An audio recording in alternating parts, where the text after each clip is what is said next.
रहमानिर्रहीम। अस्सलाम वालेकुम स्टूडेंट्स, कैसे हैं आप सब। आज हम उर्दू का काम करेंगे और हमारे पास आज का टॉपिक है अल्फाज मुत्तज़ाद। मुत्तज़ाद क्या होते हैं? उलट, जिनको अपोजिट भी हम कहते हैं इंग्लिश में। दर्ज झैल अल्फाज को उनके मुत्तज़ाद से मिलाएं।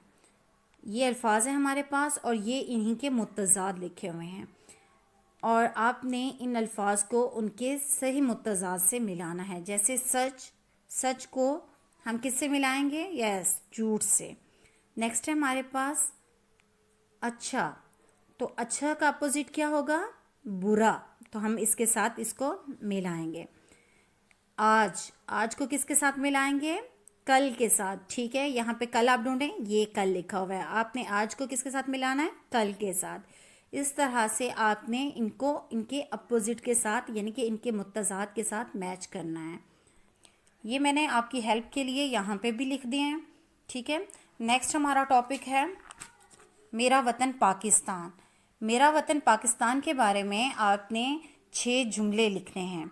आप अपनी मर्ज़ी से कोई से भी 6 जुमले यहाँ पे लिख सकते हैं। ये मैंने आपकी हेल्प के लिए यहाँ पे कुछ जुमले लिख दिए हैं।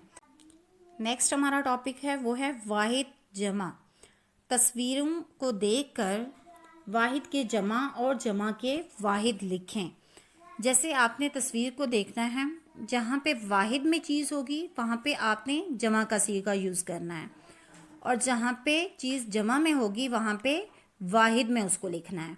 ठीक है, जैसे वाहिद किसको कहते हैं पहले मैं आपको ये बता दूं। वाहिद यानी सिंगुलर, एक चीज़, और जमा एक से ज़्यादा चीज़ों को कहते हैं। ठीक है, अब यहाँ पे जैसे गाय, अब गाय वाहिद में भी गाय है और जमा में भी इसको गाय ही लिखेंगे। यहाँ पे नेक्स्ट है हमारे पास मुर्गियाँ हैं, तो हमने यहाँ पे वाहिद में लिखना है यानी मुर्गी। ठीक है, इसी तरह से यहाँ पे पंखा है तो हम उसको जमा में लिखेंगे यानी पंखे। ओके, होपफुली आप लोगों को समझ आ गई होगी। इंशाल्लाह आप आसानी से ये पेज कंप्लीट कर लेंगे। कल तक के लिए इजाज़त दीजिए।